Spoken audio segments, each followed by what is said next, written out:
Hello, welcome to another episode of Bunny Hugs Mental Health here on YouTube. My name is Todd Runnebaum, and hey, I've got a great episode here for you, especially if you are interested in ADHD and neurodivergences. This is with Brooke Schnittman. She is a podcaster as well, SuccessFULL, double L with ADHD, and she also has coaching with Brooke. That is her Instagram and I believe her website as well. She's also an ADHD coach and teaches how to be a coach, I think. She teaches coaching. Anyway, we discuss ADHD and, we have a good chat about ADHD. So without further ado, I give you Brooke Schnittman.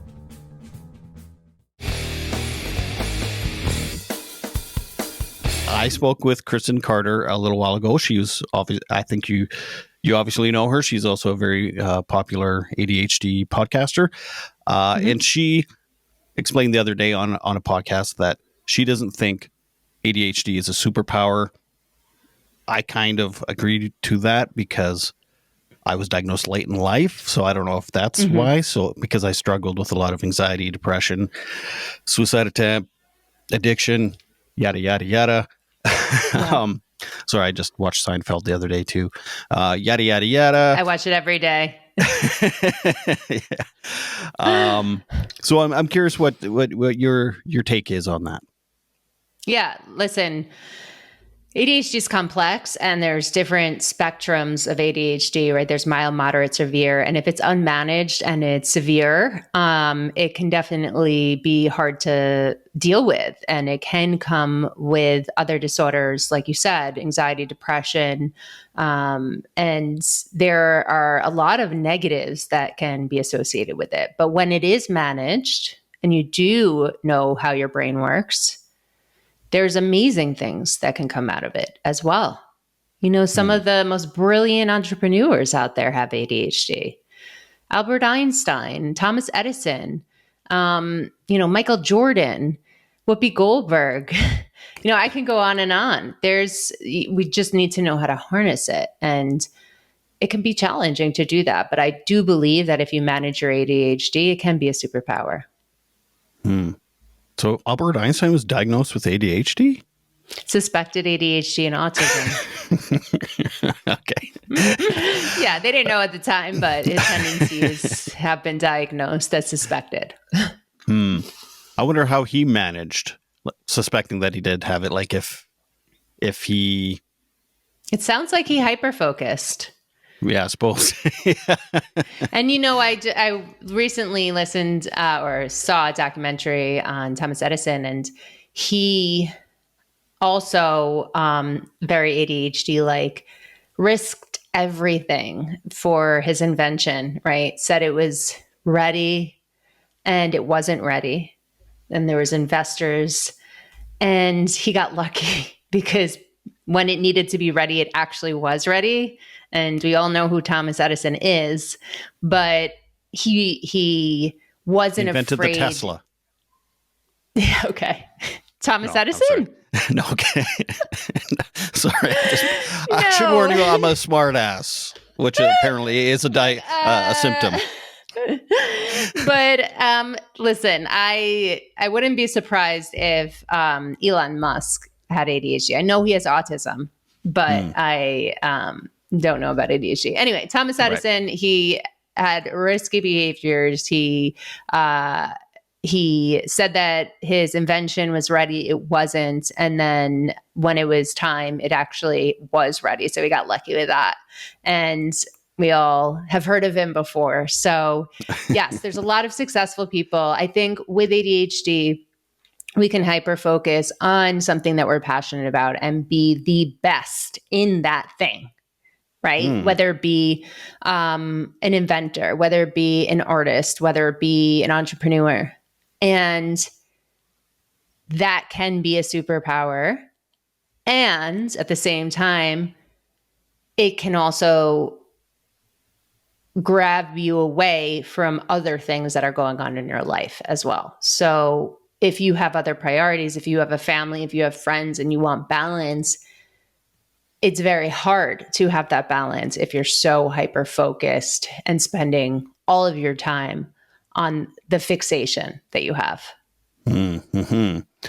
So for me, so I quit jobs all the time. Like I don't have a job right now, but Well, you're a I podcaster. that's true. I am kind of hyper focusing on this right now because I've been doing it for long enough. I feel like to level up, I need to focus on it more. But that constant starting from the bottom, because I'm constantly bouncing from job to job. I couldn't stick with going to secondary school because I could never decide what I wanted to do or whatever. So I dropped out of university. That stuff took a toll on me. Oh, still does even in the way that I feel maybe. God, I can't remember the word. Like I it feel becomes obsessive. well. I just feel inadequate. That's the word. Ah. Inadequate, and like I see other people my age, and they've had these really not long, really great careers, or I'm not. I have a family and a wife, and I feel like I'm not being financially supportive enough, especially as a Mhm. man and stuff. And so, I still struggle with that, and that Mhm. that. So then that creates the anxiety, it Mhm. can create the depression, which can trigger wanting to use alcohol or drugs, yada, yada, yada. Good So, old Seinfeld. Yeah. yeah. Since I've been diagnosed, it's very validating. I'm learning a lot. Um, Mhm. but I still struggle with um, The that, negative beliefs. yeah. So Yeah. by the age of 10, ADHDers receive 20,000 more negative messages than neurotypicals. Mm, So, yes, we could have a lot of negative experiences and have a hard time separating that from reality. And when we perceive ourselves as failing, like you said and shared that you have, and I've definitely experienced that as well. Like you being the man of the household and feeling inadequate because you can't provide the way that you think you should be providing to step into mhm. that man role. That is, it's creating it. Listen, it's a very real feeling, but it's no one's telling you, unless your wife is telling you, that you have to be the breadwinner, that you have to stick to one job, that you can't bounce around, that you can't figure out what your passion is. So you're associating that with negative experiences and feeling perhaps that you can't stick with one thing and you can't provide. And of course, a lot of people would feel the way that you're feeling, but it doesn't have to be associated with that feeling. Mhm. That's No, something I'm learning and trying to accept. Well, I mean, I accept it, but I don't know if my brain does sometimes. no, negative experiences and negative thoughts are stick so much more than positive. And the great thing about a human brain is it's like a muscle and we can rewire it. Like you had suicidal ideations and attempts, and I don't know how long it's been since then, but it sounds like you are in this trajectory to healing and becoming more aware of your brain and your purpose. And you can do that at any time, and you could rewire your brain at any time. So it's never too late to change the way that you're thinking. Right. Um, but with ADHD, it's hard. It's a hardwire. It's not software, I guess. So I can change the way my perspective on it, but some of the behaviors I can't quite change, or I have to Such as come up with what? different strategies to go through. For example, when I got assessed, they found that I had a really bad working memory. Mm-hmm. So there's no way I can Mm-hmm. improve my memory, but there's tools and strategies I can use to have me not forget things. Is that So you accurate? can, yes and no, you can improve your working memory. Will it ever be Oh, a strength of yours? No, Hmm. but you can improve it. There are brain exercises out there to improve your working memory. There are physical exercises out there to improve your working memory. And there are tools. There's behavioral tools, and there's also medication that can help it in the temporary while you're on the medication. But Marijuana? yes, you can. Adderall. That's what I use for. Oh, stimulants. Okay. Right. No, I actually, speaking of that, I forgot to take my meds this morning. I just took it about half an hour ago. Sounds like your tools aren't working. Normally, I'm not too bad, but today I was like, oh, of course. I'm speaking with someone Come on. about 8. But I did cope with marijuana for years. Yeah. I'm 7 years clean and sober now, but yeah. Sorry, I cut you off. See, I forgot to take my meds. No, so that's I'm gonna okay. be a little... Yeah, you forgot to take your meds. Your working memory can improve. It won't be a strength of yours, but you can improve on your weaknesses. I think the biggest thing is to modify your conditions. Like you said, create tools that can help you with those weaknesses, delegate some of those things. So you have a wife, hopefully her strengths are your weaknesses and vice versa. So you can work together as a team and communicate fairly. But yeah, so certain behaviors, to answer your question, with ADHD can improve your executive functions, which is working memory is part of your executive functions. It can improve. And there are pathways to do that. And now I kind of forgot where we were going with this as well. We're just having an honest conversation. Here's some working memory. But working memory, believe it or not, working memory is one of the most common things that individuals with ADHD struggle with. Working memory, rejection sensitive dysphoria. Yeah. Are you mad at me for saying that? I'm so mad at you. Uh-oh. Or are you perceiving that I'm mad at you? That's just my brain. Half the time it's like, oh, I texted them and it's been 5 minutes. They didn't hate text me now. Back. But meanwhile, you can wait like weeks and forget to text them back. And they should understand, though. Yeah, that's right. It's the double-edged sword of ADHD, right? Oh, yeah. Oh, there's a lot of paradoxes in ADHD. Yeah. Don't tell me what to do, but tell me how to do it. Yeah, I need chaos, but it has to be structured chaos from 9 to 5. Exactly. I hate structure, but I thrive on it at the same time. Yeah. Well, that's the thing. And yeah, I think a lot of people in my life are like, you don't have ADHD, and stuff like that. And it's like, they don't know the inside of my brain, think? Right? I think, I'm not sure. I guess because they only see one side of the paradox maybe or something, and they don't realize the struggle of like, oh my God, I have all these skills and I have so much talent and I've done all these amazing things in my life. And they're like, oh man, Todd, you know, all that. They see the superpower part of it, but then they don't see the part where it's like, but why am I broke and jobless? Struggle. And yeah, why can't I, why am I in this?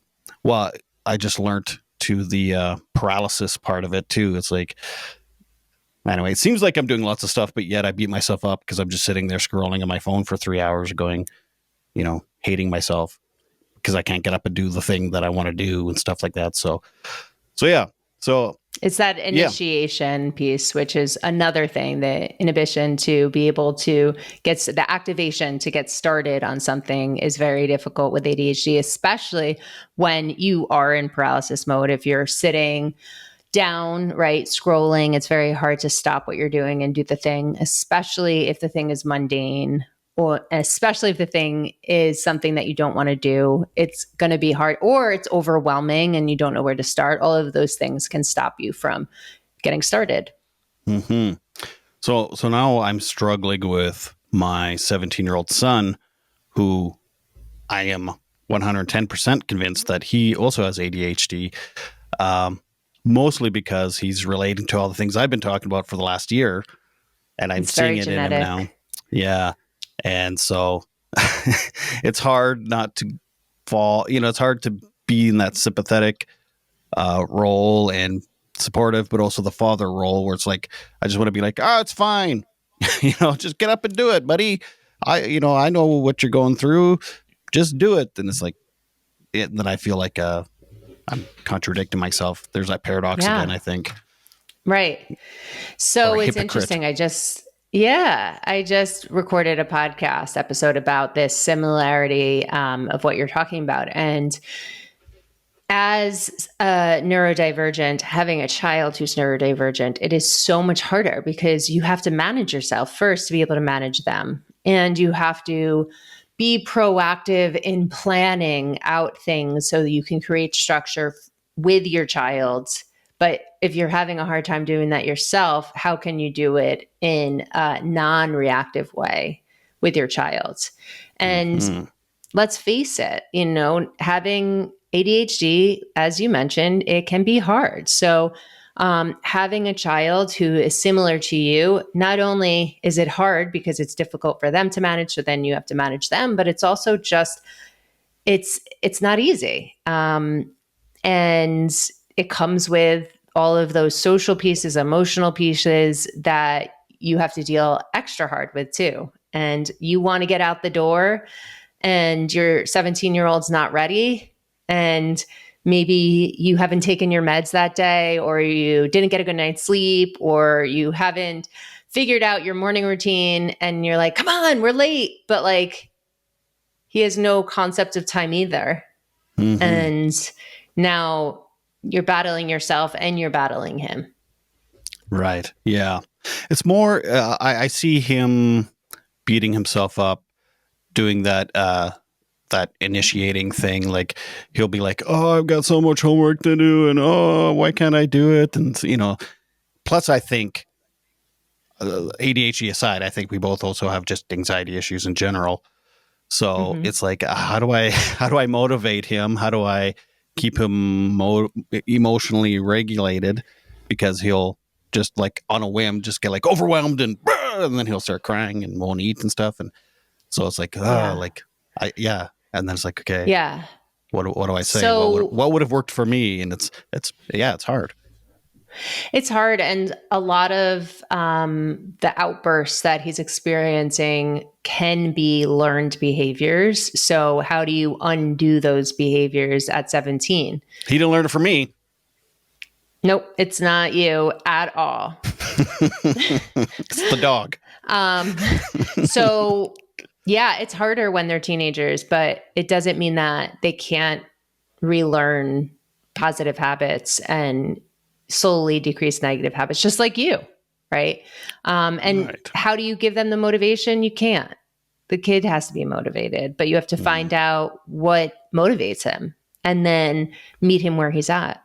What would help is if we could afford an assessment and the medication and the coaching, but unfortunately it's a couple $1,000s or long waits, and it's just, I don't know what it's like down in Florida, but around here it's very, very hard to get the assessment. So I just got recommended to a place in Canada, in Vancouver. I don't know how close it is to you, but I'm sure they do online as well. ADHD Adult Center, RE Center. Okay. And you might want to look that up. I'm not sure if they take insurance, but there are some places that do take insurance. Now, there's different ways of getting assessed. You can have a psychiatric evaluation. You could have a neuropsychological evaluation. The neuropsychological evaluation is going to be more expensive. It's going to take more time. It's more robust. Very often, they recommend it for children so they can see all of the executive functions and see how it manifests in school. But there are some adults, including myself, who just go the psychiatric evaluation route. Okay. I ended up getting through my provincial government. They were able to fund my assessment. It was like an 8-month waiting period, but it's only for adults. So, I mean, he's going to be 18 in a year anyway. So maybe that's the best way to go anyway. But what is he hoping to get out of the assessment, or what are you hoping to get out of it for him? Just a little more coaching, and the right coaching, the right treatment, the right medication, the right supports, I guess. I know, like, I've been pushing like podcasts like yours, and I have Thank you. ADHD to him. Of course, I'm his dad, and he won't, he'll be like, yeah, whatever, dad. Or he'll Yeah. forget to do it, or yeah. So it's important, of course, to know how your brain works. And when he finds out that he has ADHD, I very often say, then what, right? Every ADHD brain works differently. So if you know what his symptoms are, you can treat the symptoms. You might not be able to treat it with the right medication, which that can be challenging. You don't want to treat him with the wrong medication through a psychiatrist or a nurse practitioner if he doesn't have the ADHD diagnosis. But you can get coaching, you can get therapy, you can get all those other things. Right. He's not going to be able to get accommodations if he's in school for ADHD if he doesn't have an ADHD diagnosis. But there are a lot of things that you can do without the actual diagnosis. I understand the validity of it, though. Yeah. Right. Yeah. You know what I just discovered that's been amazing for me? What? Google Calendar. Love it. Apparently it's been around for a long time. Really? Tell me more. I've just What is it? I haven't heard of it. you haven't? I'm kidding. Oh, okay. But it's been a lifesaver as someone that's like, the podcast has been my full-time gig for a couple months now, and there's a lot of things I gotta Zoom calls and stuff. I gotta remember. It's like, whoa, this thing's been around for a while. I was going to say, I'm intimidated by learning new software and technology and stuff. So I was kind of dragging my feet for a long time. But then I realized, oh, it's literally just putting something in a calendar. Anyway, Yeah. you were going to say. Yeah. No, I think that's where the emotional piece of ADHD comes in, right? We catastrophize things and we make it so much bigger than it actually is very often, right? How many times are we like, oh my God, this is going to take me years to do, and we wait years and then it takes 5 minutes. Listen, we all do it. But then I'm not calling you out. I do it too. Then here's the paradox thing. I'll start something knowing it'll take 3 years. Like, I've done lots of artwork and stuff. It'll take you 3 minutes. Yeah. No, actually, it does take me 3 years. It's like, but yeah, I know it's going to take me 3 years. So it's like, oh, it's a bit of a challenge. I hyper focus for 3 years on this project. But then something else I think is going to take 3 years is like, I just did a YouTube tutorial. It took a minute and took me 3 minutes to do. Huh. Sometimes you stumble on things and it's less time than we think it's going to be. But my point I wanted to go back, if it's okay, to the calendar piece. So regardless if you have a digital calendar or a paper calendar, I don't care what kind of calendar you have. I like paper. I also use my phone for a calendar, but you're 40 to 70% more likely to do the thing if it's on your calendar and you write it down. So for me, if it's not on my calendar, it doesn't exist. And I get anxiety when something is not on my calendar. So to your point with the working memory, like generally on Wednesday mornings, I have tennis. I'm on a tennis team and we have clinic on Wednesdays, and I'm going to Baltimore on Thursday for the ADHD conference. And I'm thinking to myself, can I commit to clinic on Wednesday? I feel like I have something. What do I have? What do I have? What do I have? I don't know if I could commit. Do you know how much anxiety I got by not being able to say yes, but wanting to say yes to this clinic?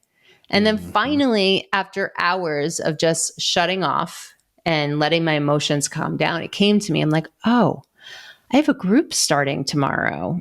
And my coach is the one coaching it, but it's starting tomorrow. And I thought to myself, I wanted to be there, to be on the first coaching group with her. But yeah, I live and die by my calendar is my point. Mm-hmm. Well, a friend of mine turned me on to it because we're kind of, okay, I haven't announced this yet. Maybe it'll be announced by the time this comes out, but I'm going to be doing another podcast that's co-hosted with a friend of mine. So he's always sending me these calendar things. I was like, 2 podcasts. Well, kind of. It's a second episode a week, I guess, but because he has a podcast too, and then we'll put it under our things. But I heard a child. You have a child? I do.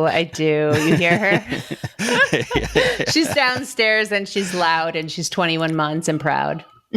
21 months. Dang. Yes. It sounds like a lamb in the background. She's saying, da-da, da-da. Talk about distraction. It's like squirrel. Nope, that's a 21-month-old. That's my daughter. Daughter? You said daughter. That's my daughter. I said daughter. See, sometimes the New York comes out. I've heard a lot about entrepreneurs and entrepreneurs having ADHD. I've also just saw another ADHD coach from the UK, a reel, and they were saying that's kind of a myth. I don't know. What do you think? It's not a myth. So 35% of entrepreneurs have ADHD. So you're 600 times more likely to be an entrepreneur with ADHD. Wow. Well, technically, this is my third business. Exactly. The other two failed. Doesn't mean you have to be an entrepreneur. Right. You can thrive in other roles. So maybe that's what the coach was talking about. But it's more likely that you're going to have ADHD as an entrepreneur for many obvious reasons. Like we're risk takers. We don't conform to rules. We have difficult times with bosses. Very often we have new and exciting ideas and we want to implement them and create, and we want to follow our passion. And how do we do that? Very often as an entrepreneur. I don't think people realize, like when I leave a job, I get so emotionally twisted. It's like I cannot get out of bed. Like it is like takes everything I have to go to that job that morning. That's how badly it's like when and it's usually about 2 years into the job that I start getting like that every time. And like people just like, you're bored. You're like, oh, just, you got to suck it up. You got to make money or whatever. And it's like, you don't get it. Like I almost physically can't even go. Like, and then I get really, really dark thoughts sometimes. Like, I'll say it. I'm still prone to suicidal thoughts, but I don't listen to them anymore. It's more of an observation, but still it's like they will come into my head more often. It's like, I don't think people understand just how badly I need to leave this job. Doesn't matter how hard I try. And then that's when the inadequate feeling comes in and stuff. It's like, why can't I just have a fucking job? What is wrong with me? Introducing the timely children's book, Sometimes Daddy Cries. The visually stunning book is told through the eyes of a boy whose father suffers from depression. He sees his dad get sad, rest, and even go to the hospital, all while comparing his father's depression to a physical ailment. Sometimes Daddy Cries is getting rave reviews from parents and mental health professionals alike. One critic has stated, "This is a timely and important book that will help countless fathers and sons broach the subject of depression." An Amazon customer commented, "An excellent book to open up a conversation with a young child about depression in a parent. No big words, just a book about feelings." Sometimes Daddy Cries author Todd Rennebaum has personal experiences with anxiety, depression, and addiction. Sometimes Daddy Cries is available in hardcover and paperback on Amazon.ca and Amazon.com. So there's nothing wrong with you, first of all. It's so common with ADHD that you job hop or hobby hop, and it's usually on average every 2 to 3 years is when you get bored or with that repetitive, mundane thing. We need to be challenged with ADHD. We need to be excited. And if you are not leveling up in your job, if you're not doing new things in your job, it might not be the right environment for you. It might not be the right job. It might not be the right boss. There's so many factors to consider. Mm-hmm. Yeah. Well, yeah, it just bothers me. Well, it's just frustrating that other people just don't understand just how hard it is. It is hard. I remember. Sorry. Your eggs are done. It's the time timer that my daughter was playing with. She was destroying my office earlier. So no, it's really hard but like, I think when you become a little bit more like in the repetitive, so I'm fortunate enough to be able to work with people with ADHD and manage my ADHD on a daily basis, right? So I'm helping others and I'm also helping myself. So I'm focusing on it all the time. So I see it from other people's perspectives. And there's still a very like heavy part of me that has RSD and people pleasing tendencies. And I'm working on that. And at the same time, I've also gotten to the point where, like, if someone I care about is saying that they don't believe this thing about my ADHD or whatever, instead of that initial, like, RSD or justice sensitivity of wanting to prove my point, it's like, okay, well, do they want to know about ADHD? Are they stuck in that thought process? You know, can I help them understand if they don't want to know or you know, they don't care to know? It's agree to disagree, right? So you can still love someone, you can still care about someone, even if they don't fully understand 100% of the aspects of you. Okay. I'll love them. And also, if someone you don't care about, right, is not believing you and is, you know, causing you these feelings of inadequacy, feeling of having to explain yourself, like, think about why they're even in your circle to begin with. We're old enough at this point to just toss them. Oh, I have a very small friend group. Partly because when I got sober, it was just like, okay, I need quality, not quantity people in my life now. And partly, I don't know, partly age too. It's like, I'm getting fatter and older and I'm fine just sitting in my basement talking to people on my computer. Right? I used to be out and about, and my husband was a homebody. And when we first met, I'm like, come on, we got to do stuff. Come on. And now I'm just like, cancel plans. I'm very happy sitting on the couch and watching Blacklist with him. Blacklist? What's or that? Seinfeld. It's a rabbit hole. That's what it is. It's 9 seasons of 22 episodes. What? Have I never heard of this show that has 9 seasons? It's on Netflix. They probably filmed the seasons very quickly. I think it was only over like 3 or 4 years. And I was recommended to it and we just binge watch it. It's great. Huh. It's very violent though. So if you don't like that, then it's probably not something you should watch. I don't mind violence. My wife, she's not ADHD, but she does. When she binge watches something, I mean, holy Christ, it's 24 hours a day until the show is over. So she hyper focuses on shows. That's me. And it gets, I mean, depends on the show. If I hate the show, it's like I avoid her for 2 weeks because I can't even be in the room with the show because it's like nails on a blackboard. But I don't know if this has anything to do with ADHD, but she used to watch Game of Thrones and she was binging it.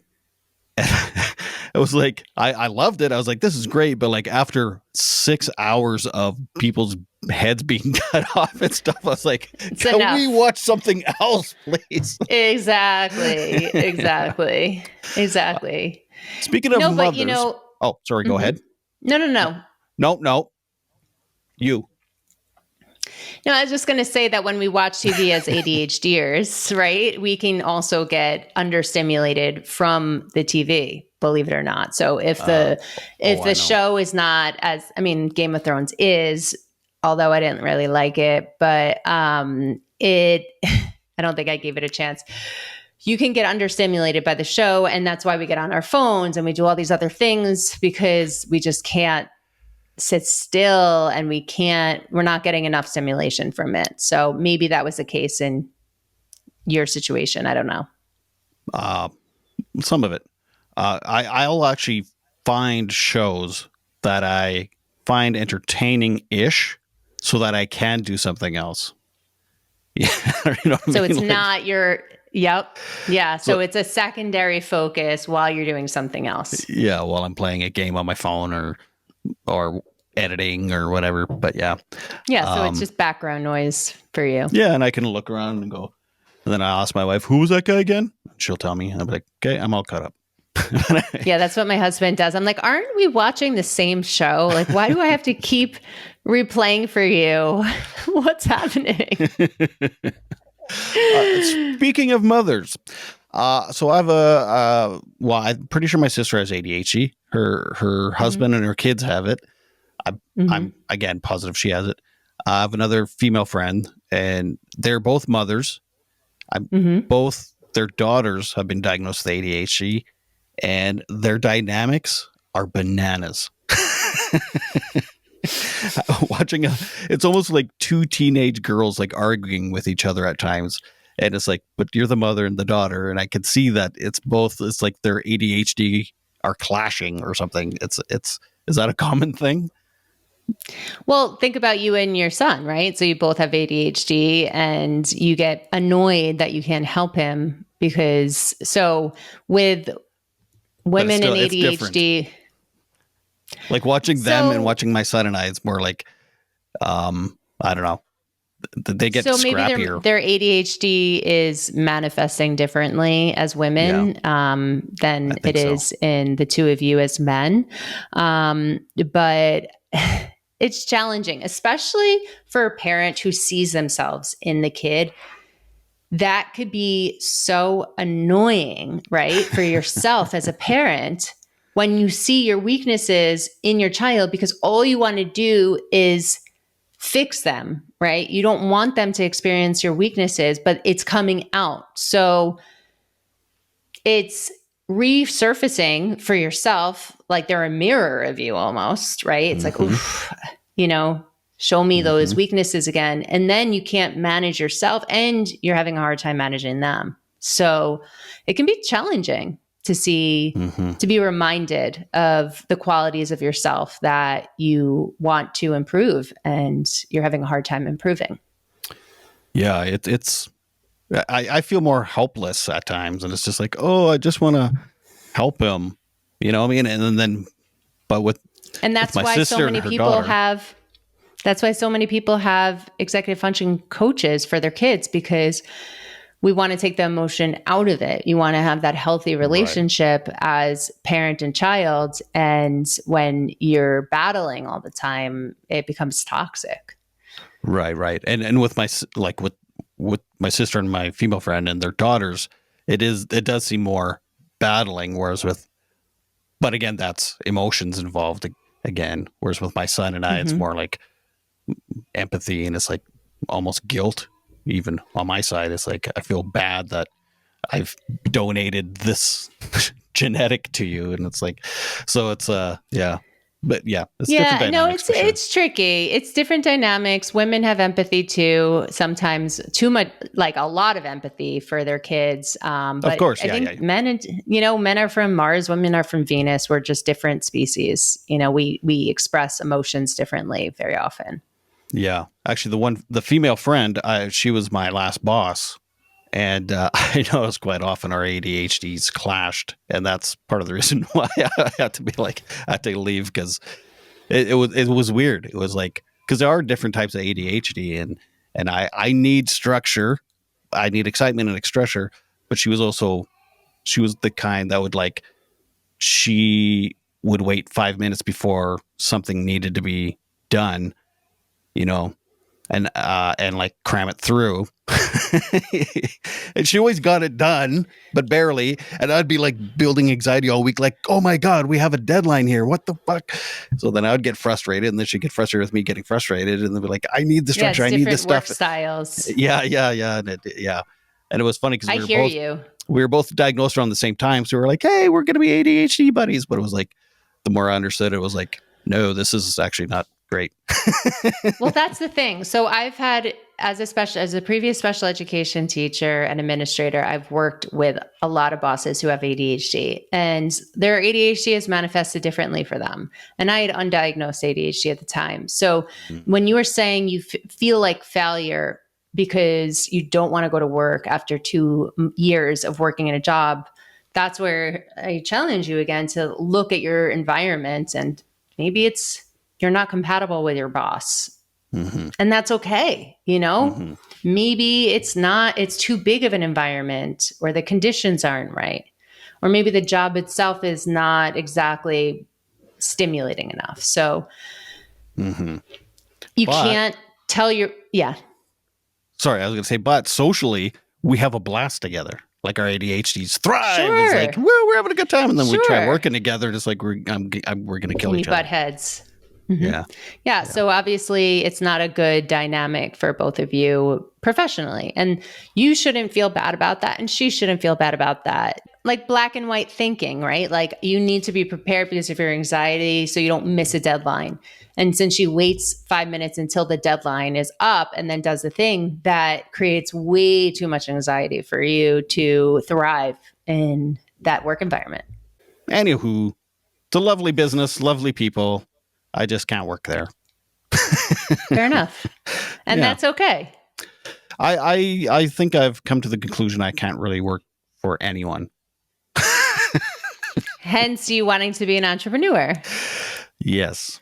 Here's something that I'm having trouble with right now is I have a hard time asking for money for people. So I've had another business before, and it was it didn't work, one, because that feeling of having to please people. So I provided a service. It was like picture framing and artwork and stuff. So I had a really, really hard time charging money because I always felt like, I don't know, like people are weird with money, including me.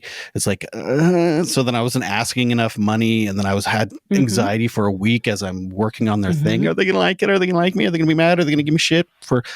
And so it's a mindset shift. Yeah. So I just got the hell out of here. Yeah. So a lot of people with ADHD are empaths, and they do the job because they care. And they don't necessarily, if they didn't have to collect a paycheck, they wouldn't collect a paycheck. Seriously. Right. But also, if you're an entrepreneur and you can separate yourself from the invoice, or from, having to be that person to charge, have another person that's a third party that takes care of all the money piece. Hey, I'm learning because now we make mistakes, and we learn and we grow, and sometimes we can't afford to have a third person too right away. Yeah. And with the podcast, it's like I could be making more money than I am. It's just I have a hard time hunting down sponsors and asking for money. But I have a friend now that said she would probably help out and stuff, And so that's like, yeah, I don't mind if you ask people for money for me. I can't do it. So, So hopefully soon I'll be able to. I think a lot of that is also exposure therapy too. So like starting off small and feeling more confident in your business and yourself, and then asking and being met with rejection, or being met with, okay, and just doing it over and over again. Right. Yeah. Are you saying you want to be a sponsor? No. Good job, though. I'm proud of you. I didn't quite ask you to be a sponsor. I just asked if that's what you were saying. Touche. Now you're crawling back in your shell. Sorry, I definitely ruined that for you. That's my fault. I don't know why I'm like that, because I'm extremely charming. I don't know. Sorry. Hey, I have a. Speaking of sponsors, I do have a sponsor, and this segment is sponsored by them. So it's called That Some Bunny Special, because bunny hugs, that's a joke. Anyway, a segment where we chat about who cooperated in our mental health journey and help fill your emotional tank. It's brought to you by Co-op. So along your journey, is there someone you kind of attribute to that's been there for you consistently, I guess, or not? Yeah. Yeah. So my parents, both in different ways. My dad was more of like a logical brain. Okay, we're going to do it this way, like think big picture, blah, blah, blah. My mom always would be there for the hug and the cleanup, right? Unconditionally, right or wrong. So both of them have participated in that. My closest friends, I've had some really great bosses, and them not knowing that I had ADHD, but just being emotionally available and understanding. I also, just real quick, was bullied from age 9 to age 35. And yeah, right. So bullied throughout my life until I received coaching and then understood myself more. So many people don't believe that, but I promise, it's a journey and I'm still working through it. And I had some professionals along the way, including a guidance counselor that worked at the school that I worked at, and she was there for me. My principal who was there for me. I've had some teachers who understood me and just were able to see me as a person rather than a test score or someone who isn't getting along well with other kids because they're bullying her, So I've had some staples, but yeah, I can really thank my parents for being there emotionally in ways that I, couldn't even conceive. And my husband and my sister. I'm lucky. Okay. I said one person. Calm down. I know, but we have ADHD. We can't just choose one person. On my podcast too, I ask people at the end, so give me one thing that you want to recommend to other people as a strategy for ADHD. And it's like, so this one thing turns into and. Oh God. Yeah. I've been on other people's podcasts too, and they're like, ask me one question at the beginning, and I don't stop talking until that's the whole podcast. Yeah. That's the whole podcast.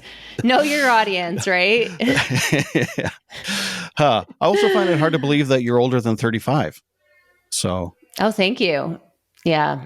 Thank you. It's the good Riverside filter, I guess. I'm 39. Well, there you Turning go. 40 in April. Oh. Appreciate so it. what age were you diagnosed? 35. So let me. Oh, so that's when the bullying stopped. Yes and no.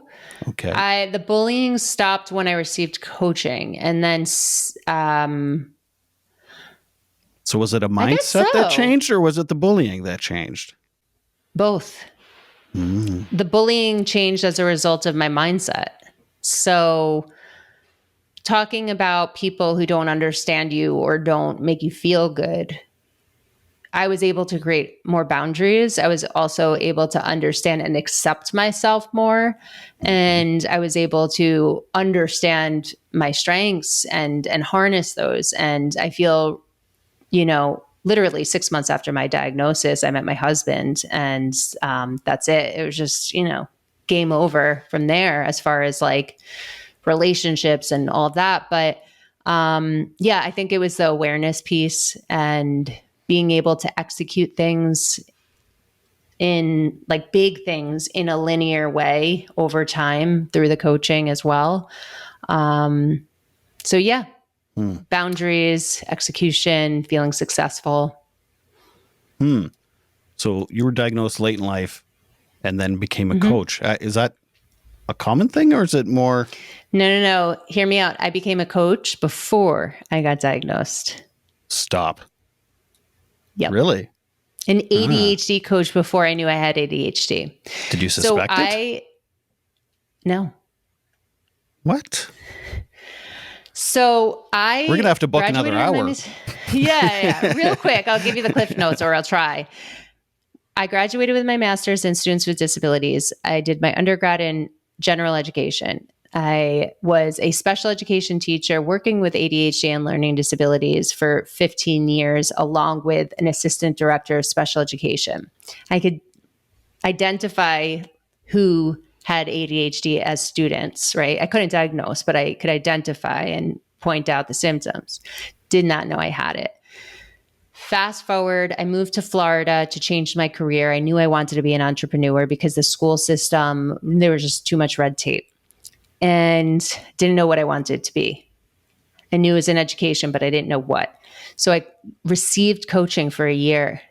During that journey of that year-long coaching program, I decided I wanted to be an ADHD coach.